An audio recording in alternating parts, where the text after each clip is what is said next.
The first question I kind of was interested in asking is what you think each has contributed to the computer and technology industry, starting with you, Steve, for Bill, and vice versa. Well, you know, Bill built the first software company in the industry, and I think he built the first software company before anybody really in our industry knew what a software company was, except for these guys. And that was huge. That was really huge. And the business model that they ended up pursuing turned out to be the one that worked really well, you know, for the industry. Mm-hmm. So I think, but the biggest thing was Bill was really focused on software before almost anybody else had a clue that it was really the software. That's what I see. I mean, a lot of other things you could say, but that's the high order bit.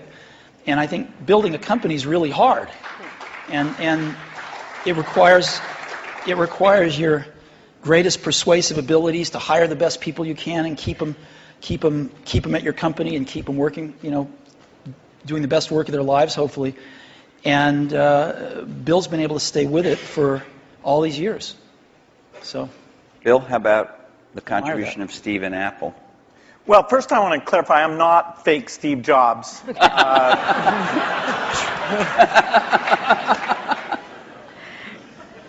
You know, what Steve's done is quite phenomenal. You know, if you look back to 1977, that Apple II computer, the idea that it would be a mass market machine, you know, the bet that was made there by Apple uniquely, there were other people with products, but the idea that this could be an incredible, empowering phenomena, Apple pursued that dream. You know, then one of the most fun things we did was the Macintosh, and that was so risky. You know, people may not remember that Apple really bet the company. Lisa hadn't done that well, and you know, some people were saying, okay, that general approach wasn't good. But the team that Steve built, even within the company, to pursue that, even some days it felt a little ahead of its time. I don't remember that Twiggy disk drive. 128K. Yeah. And the Twiggy disk drive, yes. Steve gave a speech once, which is one of my favorites, where he talked about, in a certain sense, we build the products that we want to use ourselves. And you know, so he's really pursued that with incredible taste and elegance that has had a huge impact on the industry. And his ability to always come around and figure out where that next bet should be has been phenomenal. You know, Apple literally was failing when Steve went back and reinfused the innovation and risk-taking that have been phenomenal. So the industry's benefited immensely from his work. We've both been lucky to be part of it, but you know, I'd say he's contributed as much as anyone. We've also both been incredibly lucky to have had great partners that we started the companies with, and we've attracted great people. I mean, so everything that's been done at Microsoft and at Apple has been done by just remarkable people, none of which are sitting up here, you know, today. Well, not us. Well, you're sort of the not us. And you're in a way you're the stand-ins for all those other people. In a way, we are. In a very tangible way.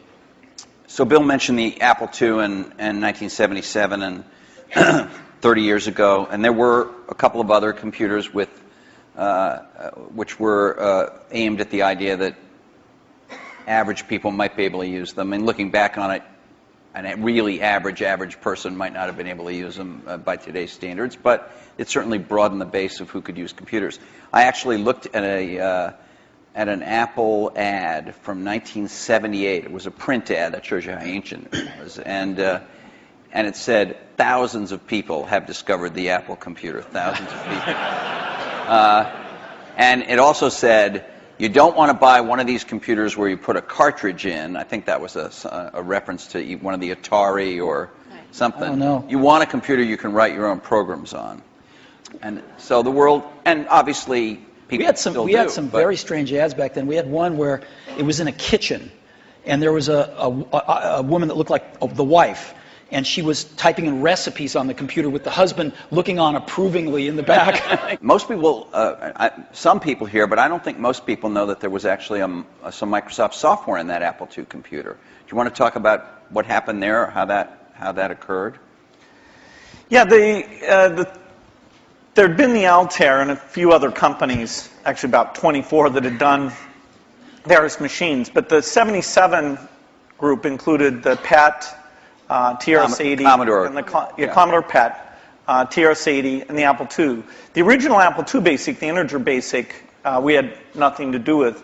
But then there was a floating point one where, and I mostly worked with Woz on that. Let me tell this story. Okay. So my partner, we started out with this guy named Steve Wozniak, brilliant, brilliant guy. He writes this BASIC that is like the best BASIC on the planet. It does stuff that no other BASIC's ever done. You don't have to run it to find your error messages. It finds them when you type it in and stuff. It's perfect in every way, except for one thing, which is it's just fixed point, right? It's not floating point. And so we're getting a lot of input that people want this BASIC to be floating point. And like we're begging Woz, please, please make this floating point. Who's we? How many people are in Apple? Well, me. We're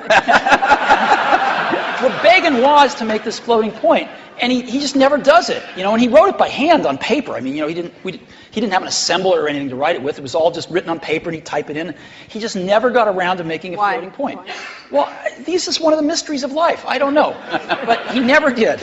And so, Microsoft had this very popular, really good floating point BASIC that we ended up going to them and saying, help. And how much was I think you were telling us earlier. That was $31,000. That Apple paid you for that. the floating point BASIC. And I flew out to Apple. I spent 2 days there getting the cassette. The cassette tapes were the main ways that people stored things at the time. Right. And, that was fun.